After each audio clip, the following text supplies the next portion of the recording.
Hey,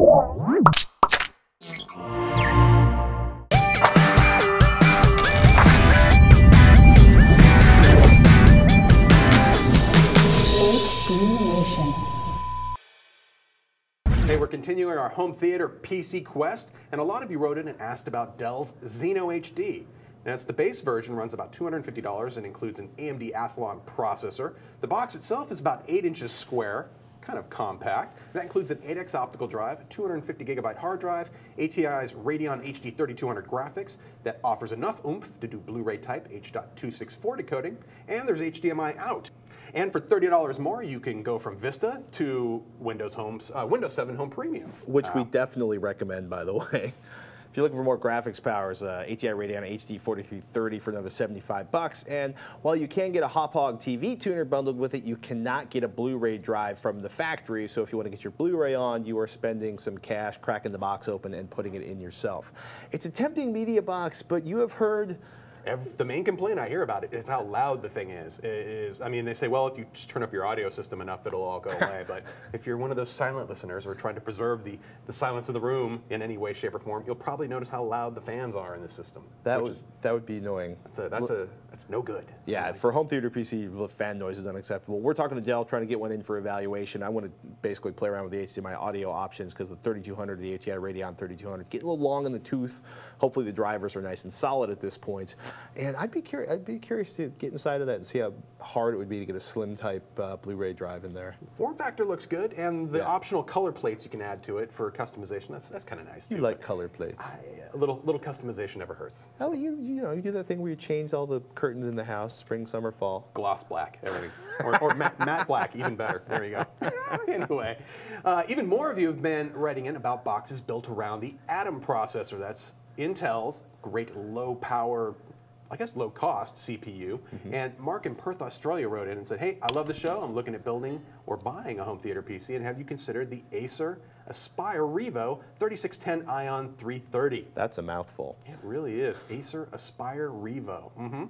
I thought you may get a kick out of this review from a gentleman named Paul J. Roberts, and he does a pretty cool video review that includes some great clips of HD Nation. And Thanks, man. I see a screenshot or two of us on his review. And I just want to say, keep up the good work. And thank you to Mark in Perth of Western Australia.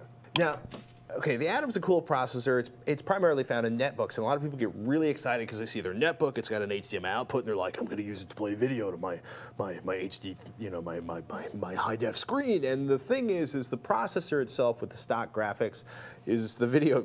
It's not a HD box. DVD playback, if you attach an external DVD drive, sure, SD video no problem, but like 720p, 1080p, H.264 tends to crush it. That's where the Ion comes in. Ion is NVIDIA's chipset that basically offloads the graphics processing and the decoding of your compressed video. So basically there's a little bit of processor usage by the CPU, but the graphics chipset is doing most of the work. Totally, and last week they just released official drivers finally that support the 10.1 version of Adobe Flash that includes, I guess it's the beta technically, that supports H.264 decoding within Flash. So your files and sites like Hulu, and I guess it would be YouTube as well, you'll be able to get full decoding support for those type of video files that normally would take that Atom processor and run it up to 90 or 100%. I've seen Flash run a Core 2 Duo up to 90 or 100% because Flash video, as we know it right now, does not take advantage of any of the acceleration or offloading or whatever you want to call the oomph that comes from a GPU that does, H.264 and some of the other stuff.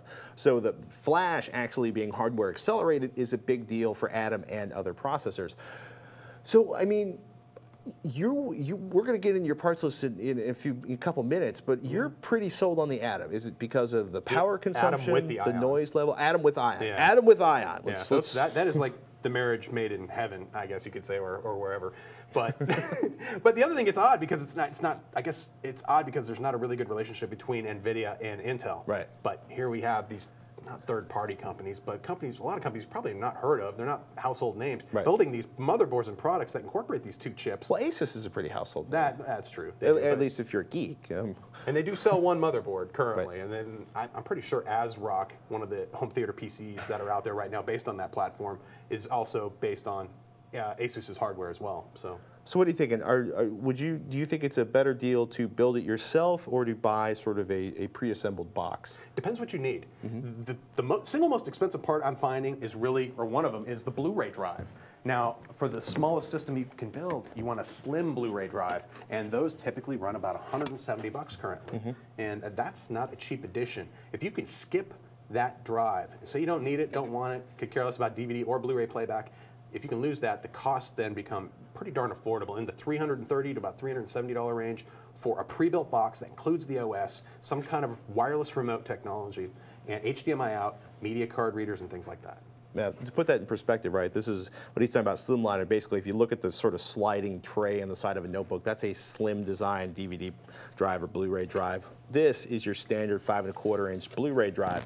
For as little as 60 bucks, if you shop online, you can pick up something like this. It's Lite-On's IHOS 104. This is the cheapest Blu-ray drive we've seen anywhere. 60 bucks. It actually does a pretty solid job. The bundled CyberLink Power DVD BD solution software, which is anything with a solution in the product name is probably dangerous. I hope I didn't misquote them on that one. Isn't my favorite, but the truth is the bundled software on these is generally crippleware. It's cheap. Jennifer S. wrote in and she's part of the nation like you. She was freaking out because she bought the drive and found the software was crippled and only did analog stereo out and refused to run DTS or Dolby Digital through her Asus Zonar D2.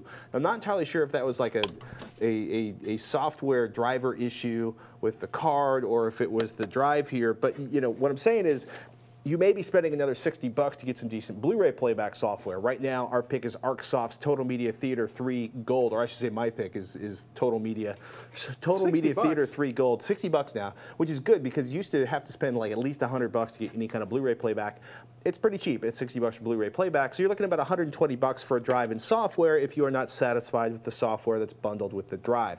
And hopefully you've got an HDCP compatible GPU and it's new enough to support passing audio over HDMI and offloading the video processing, or you're going to have your processor, your CPU is going to be cranked up and you're going to have to be running around with like an SD cable or analog outputs from your computer to your HD TV to get all of your Blu-ray goodness. I mean, I would love to have a home theater PC running like the latest i7 Intel processor, the latest AMD processor, with incredible performance, but I'm trying to keep this as low wattage and low noise and small as physically possible. Well, you've got a PS3 for gaming.